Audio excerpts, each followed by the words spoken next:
ये कहानी है इयन स्टोन नामी एक लड़के की जो एक अमेरिकन है और अपने मुल्क के लिए हॉकी खेलता है। इनकी टीम काफी अच्छा खेलती थी जिस वजह से ये सब काफी मशहूर थे। लेकिन आज इनकी किस्मत साथ नहीं दे रही थी क्योंकि रेफरी बार बार इनकी टीम के खिलाफ फैसले दे रहा था और फिर खेल को भी वक्त से पहले ही खत्म कर दिया गया जिस वजह से इनकी टीम हार जाती है। अब इयन स्टोन अपनी टीम का सबसे बेहतरीन टॉप खिलाड़ी था, इसलिए आज मैच हार जाने की वजह से उसकी टीम उससे नाराज होती है। साथ ही उसे भी काफी बुरा लग रहा था, हालांकि उन्होंने काफी मेहनत की थी, सभी के चेहरे लटके हुए थे। लेकिन यहाँ पर इयन स्टोन की खुशी का एक जरिया था और वो थी उसकी दोस्त जिससे वो प्यार भी करता था। उसका नाम जेनी था जो हमेशा उसका साथ दिया करती थी। आज भी वो इयन स्टोन को तसल्ली देती है तो उसका मूड थोड़ा अच्छा हो गया, जिसके बाद वो जेनी को उसके घर छोड़ने जाने लगा। पर जब उसने टाइम देखा तो एक घड़ी पर टाइम रुका हुआ था, उसकी लाइट जल बुझ रही थी। ये बात इयन स्टोन को काफी अजीब लगी। वो सारे रास्ते इस बारे में सोचता रहा जिस वजह से चुपचाप बैठा रहता है। जेनी उसे तसल्ली देती है कि रिलैक्स रहो, सब ठीक हो जाएगा और आज मैच के बारे में भी इतना मत सोचो, हार जीत जिंदगी का हिस्सा है। इयन के गले से लगती है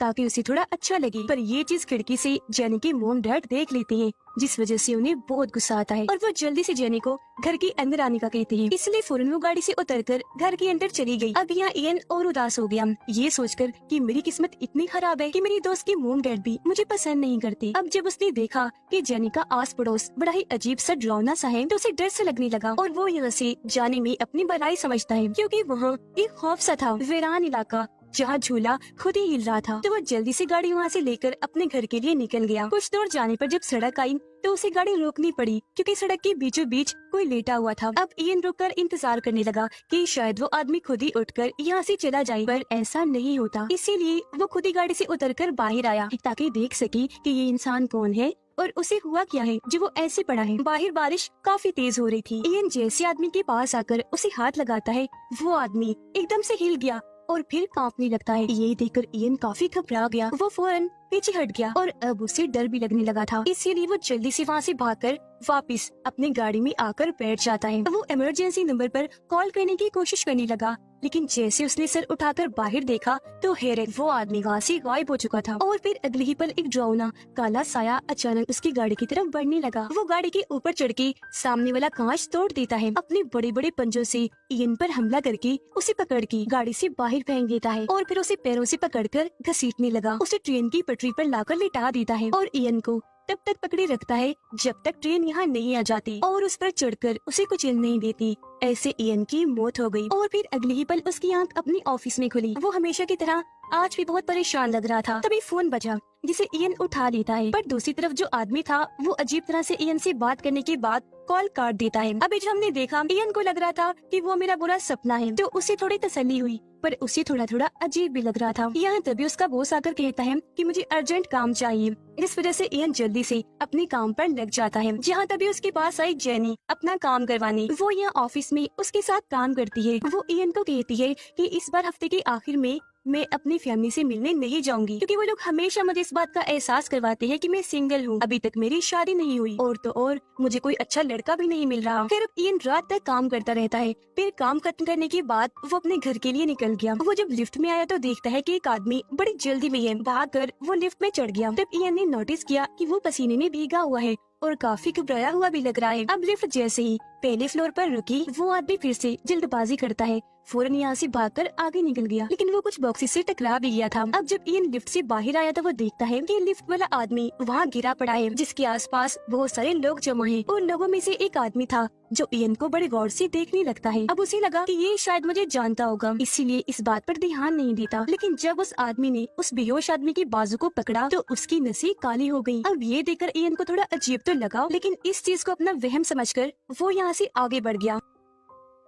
वो जब घर पहुंचता है तो हम देखते हैं कि वो काफी परेशान है। यहाँ उसकी अलग ही जिंदगी है, उसकी शादी हो चुकी है और वो अपनी वाइफ के साथ रहता है। यहाँ उसकी वाइफ ने नोटिस कर लिया था कि इयन परेशान है, इसीलिए वो उसे इस चीज की वजह पूछती है, जिस पर इयन उसे बता देता है कि आज ऑफिस के बाहर क्या हुआ। यानी वो आदमी अजीब तरह से बेहोश हो गया और जिस आदमी ने उसे पकड़ा उसकी नसें काली हो गई थी। इयन कहता है कि वो आदमी मुझे बड़े गौर से देख रहा था, जैसे वो मुझे जानता हो, और अब मुझे याद पड़ रहा है कि वो मेरी हॉकी टीम का रेफरी था। ये सुनकर उसकी वाइफ काफी हैरान हुई, पूछती है इयन तुमने कभी नहीं बताया कि तुम हॉकी भी खेलती रही हो। अब इयन को लगता है कि मैंने इसे पहले बताया था, लेकिन फिर भी अपनी बात साबित करने के लिए वो अपनी डायरी लाता है जिसमें इनकी हॉकी टीम की तस्वीर थी। यहाँ इयन को इस बात से काफी हैरत हुई कि हर कोई उस तस्वीर में है, लेकिन मैं नहीं हूँ। रात को इयन जब सो रहा था तो एक आहट से उसकी आँख खुल गई और वो खिड़की से बाहर एक साय को देखता है जो कह रहा था, इयन काफी देर हो चुकी है। वो उस साय का पीछे करते करते नीचे आ गया, लेकिन वहाँ कुछ भी नहीं था। तो अब यहाँ इयन को अपने दिमाग पर शक होने लगा कि मेरा ज़हनी तवाज़ुन शायद खराब हो चुका है जो मुझे इस तरह की चीजें दिखा रहा है। अगले दिन इयन जब बस में था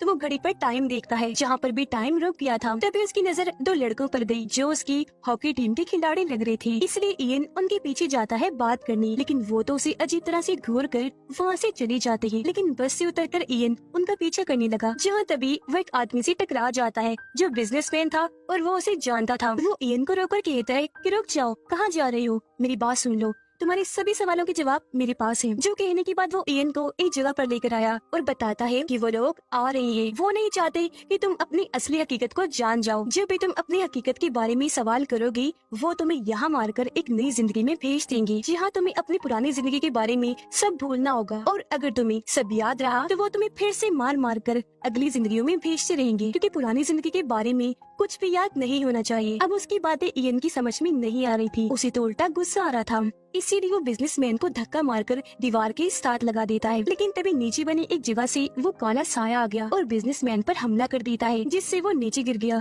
और काला साया उसे खींचकर अपने साथ ले जाता है। ये देखकर इयन घबराते हुए वहाँ से भागकर बाहर आ गया, जहाँ वो फिर से एक लड़के से टकरा गया। इयन ने जब उसकी तरफ देखा तो उसकी आंखें गायब थीं, आंखों की जगह काले गड्ढे थे, लेकिन अगले ही पल इयन की पलक झपकते ही सब कुछ पहले जैसा नॉर्मल हो गया। अब इस सारी सूरत हाल की वजह से वो काफी डर गया, जल्दी से भागकर अपने घर आ जाता है, जहाँ वो अपनी वाइफ को बताने लगा कि मुझे कोई मारना चाहता है, वो काले साए है जैसे कोई मॉन्स्टर हो, क्योंकि उनके बड़े बड़े पंजे हैं। लेकिन तभी यहाँ हैरानकुन बात ये पता चलती है कि उसकी वाइफ भी उन मॉन्स्टर्स में से एक है। वो पीछे से बहाना करके इयन के गले से लगी और अपना पंजा उसके पेट में घुसाकर आर पार कर देती है। वो मरने वाला था, जिससे पहले उसकी वाइफ कहती है कि तुम्हें उस आदमी ने बताया भी था, लेकिन फिर भी तुम्हें सब याद रहा, हालांकि पुरानी बातें याद नहीं होनी चाहिए थी। इतना कहकर वो इयन का गला काट देती है, जिससे उसकी मौत हो गई। और अब इसी के साथ उसकी आंख एक गाड़ी में खुली, यानी अब उसे मारकर अगली जिंदगी में भेज दिया है। यहाँ वो ड्राइवर है, इस वक्त उसकी गाड़ी में जेनी बैठी थी, जिसे वो घर छोड़ने जा रहा था। अब यहाँ जेनी उसे नहीं जानती थी,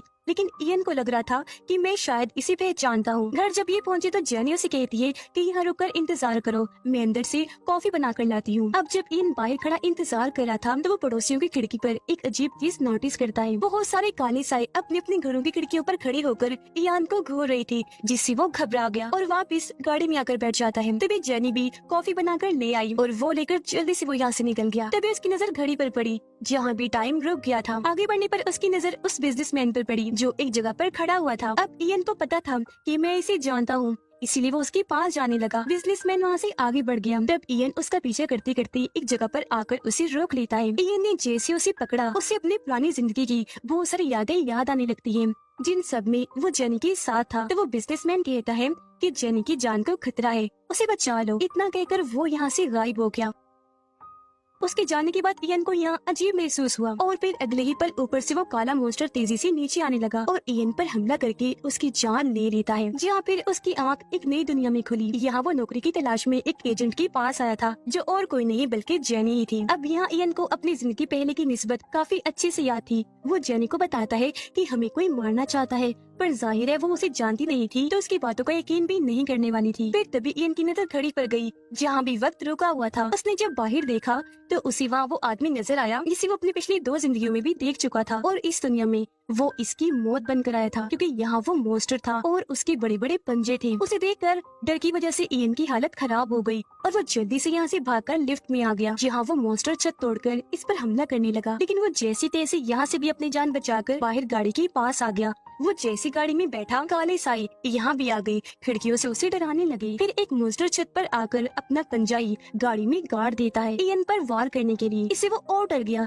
जल्दी से गाड़ी से बाहर आकर भागने लगता है, पर तभी उसका एक्सीडेंट हो गया। वो मरा नहीं था, सिर्फ बेहोश हुआ था। लेकिन तभी उसकी वाइफ और उसके लोग आकर अपने पंजों से उसका गला काट देते हैं और यहाँ फिर से वो इन सब लोगों के हाथों मारा जाता है। इस बार जब उसकी आंख खुली तो वो खुद को काफी बुरी हालत में एक गंदे से घर में लेटा हुआ पाता है। इस जिंदगी में इयन को नशे की बुरी लत थी। तभी दरवाजे पर दस्तक हुई। ये बड़ी मुश्किल से लड़खड़ाते हुए जाकर दरवाजा खोलता है तो सामने जेनी थी, जो इस पर काफी गुस्सा करती है कि मैं तुम्हारे तेज म्यूजिक की वजह से बहुत डिस्टर्ब हो रही हूँ। लेकिन जब उसने देखा कि इसे तो खुद होश ही नहीं, इतना नशे में धुत है, तो वो घबरा गई और यहाँ से वापस अपने घर आ जाती है, जहाँ तभी जबरदस्ती इयन भी उसके घर में दाखिल हो गया। वो काफी डर गई, उसे चाकू दिखाकर पुलिस को बुलाने की धमकी देती है, क्योंकि उसे लग रहा था कि ये कोई पागल है। जिस पर वो समझाता है कि मैं तुम्हें यहाँ कोई नुकसान पहुँचाने नहीं आया। उसे यकीन दिलाने के लिए वो उससे पुरानी जिंदगी, फैमिली और उनकी दोस्ती के बारे में बातें करने लगता है, जिससे जेनी को भी कुछ कुछ याद आने लगा, पर उसे ठीक से समझ नहीं आ रही थी। इससे पहले कि दोनों को सारी बात समझ आती, यहाँ वो काले साए वो मॉन्स्टर आ जाते हैं, जो अपने बड़े बड़े पंजों से दरवाजा तोड़कर अंदर घुसने की कोशिश करने लगे। ये दोनों ही काफी घबरा गई और इमरजेंसी रास्ता जो सीढ़ियाँ थी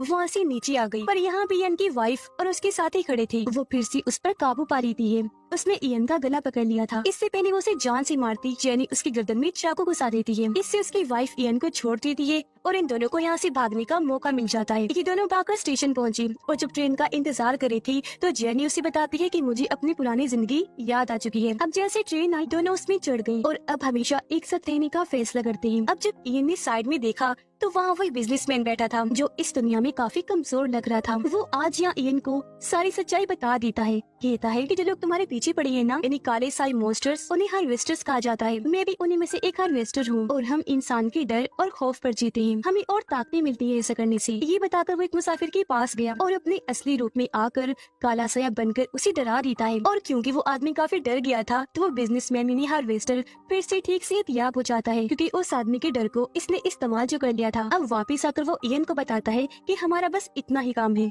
लेकिन कुछ हार्वेस्टर्स इससे आगे बढ़ चुके हैं। उन्होंने अपनी हदी तोड़कर लोगों को डराने के बाद उन्हें मारना शुरू कर दिया है। और एक जरूरी बात इयन, जब तुमने ऐसा करने से, लोगों को मारने से इनकार कर दिया तो वो हार्वेस्टर्स तुम्हारे खिलाफ हो गई। जी हाँ, बिल्कुल, इयन भी पहले एक हार्वेस्टर ही था। अब उस बिजनेसमैन यानी हार्वेस्टर को एहसास हुआ कि हम स्टेशन पहुंच गए। वो काफी घबरा गया और दोनों को यहाँ से भागने का कहता है। वो ऐसे करते हैं, लेकिन ज्यादा दूर नहीं भाग पाते, क्योंकि उसकी वाइफ दोनों को पकड़ लेती है और चारों तरफ से उसने रास्ता बंद कर दिया था। वो फिर इयन के पास जाकर उसके मुंह में फूंक मारती है, जिससे वो अपनी वाइफ के कंट्रोल में आ गया। फिर वो इयन को कहती है कि जेनी को मारो और इसके खौफ को पी जाओ, क्योंकि यही तुम्हारी खुराक होगी और तुम पहले जैसे हो जाओगे। अब इयन अपने हार्वेस्टर वाले रूप में आकर जेनी पर हमला कर देता है, लेकिन उसका थोड़ा बहुत इंसानी रूप बाकी था, जो खुद को ऐसा करने से रोक रहा था। वो सोचता है कि इससे पहले मैं अपना कंट्रोल खो दूं, मुझे जेनी को बचाना होगा, जिसका सिर्फ एक ही रास्ता था और वो इयन की मौत थी। इसीलिए वो खुद ही जाकर ट्रेन के सामने कूद जाता है और ऐसे उसकी मौत हो जाती है। इस बार उसकी आंख एक मेंटल हॉस्पिटल में खुली और क्योंकि वो हार्वेस्टर है इसीलिए मरता नहीं, क्योंकि ये इमोर्टल यानी अमर होते हैं जो कभी नहीं मर सकते। इसलिए जब भी ये खुद को मारते हैं या कोई दूसरा हार्वेस्टर इन्हें मारता है तो ये अलग ही दुनिया में पहुंच जाते हैं, जो इनकी अगली दुनिया होती है, जो शुरू से अब तक इयन के साथ होता आ रहा है। अब वो जिस मेंटल हॉस्पिटल में था, यहाँ उसी मशीनों से जकड़ा हुआ था, क्योंकि वो पागल है तो उसे तकलीफ दी जानी थी। वो घबराहट की वजह से चिल्लाने लगा, जहाँ तभी मदद करने एक नर्स आई, जो और कोई नहीं बल्कि जेनी थी। उसे हर बार की तरह कुछ याद नहीं था। इयन उसके लिए सिर्फ एक मरीज था जो इस वक्त पागल हो चुका है। वो फिर से चिल्लाने लगता है, जहाँ तभी उसकी वाइफ दोबारा आई, कहती है कि मत चिल्लाओ, तुम्हें कोई भी नहीं सुन सकता। क्योंकि वो हार्वेस्टर है तो चिल्लाता हुआ बस उसकी वाइफ को ही नजर आ रहा था, बाकी लोगों को वो कोमा में नजर आ रहा था। उसकी वाइफ कहती है, जब तुमने बगावत की थी ना तो तुमने एक हार्वेस्टर को मार दिया था, बताओ तुमने ऐसा कैसे किया? और वो इंसान कौन है जो तुम्हारी मदद करता है, हमारी बातें तुम्हें बताकर हर चीज की जानकारी देता है, जिस पर वह चुप रहता है, कुछ नहीं बताता। अब उसकी वाइफ इयन को इंजेक्शन लगाकर तड़पाने लगी, कहती है कि तुम्हें खुद को ठीक करने के लिए किसी इंसान के डर को महसूस करना है, फिर उनके डर को पीकर ताकतवर होना है। अब इयन के सामने वाले बेड पर एक बच्चा था, जिसे डराकर दो हार्वेस्टर्स उसके डर को इस्तेमाल करते हैं, पीते हैं ताकि और ताकतवर बन जाए। अब इयन ये देखकर उन्हें ऐसे करने से रोकता है, पर कोई फायदा नहीं होता। उसकी वाइफ कहती है कि तुमने हमसे बगावत की उस जेनी के लिए, क्योंकि तुम उसे नुकसान पहुंचाना नहीं चाहते थे, लेकिन अब देखना मैं उसे जिंदा नहीं छोड़ूंगी। जो कहने के बाद वो अपने साथियों के साथ वहाँ से निकल गई। यहाँ इयन को देखने से लग रहा था कि अब वो काफी कमजोर हो चुका है। अब उसके पास बिजनेसमैन हार्वेस्टर आता है। वो इयन को कहता है कि जब तुम जेनी से मिले तो तुमने खौफ को छोड़कर प्यार पर जीना सीख लिया, जो चीज सबसे ज्यादा ताकतवर एहसास है। मेरी जिंदगी में भी कोई ऐसी आई थी जिसने मुझे बदल कर रख दिया, जिसके बाद इसी ताकत के लिए प्यार से मैंने बहुत सारे हार्वेस्टर्स को मार डाला। इसीलिए अब तुम्हें भी सिर्फ जेनी का प्यार ही बचा सकता है, ठीक कर सकता है, और इसी की मदद से तुम मेरी तरह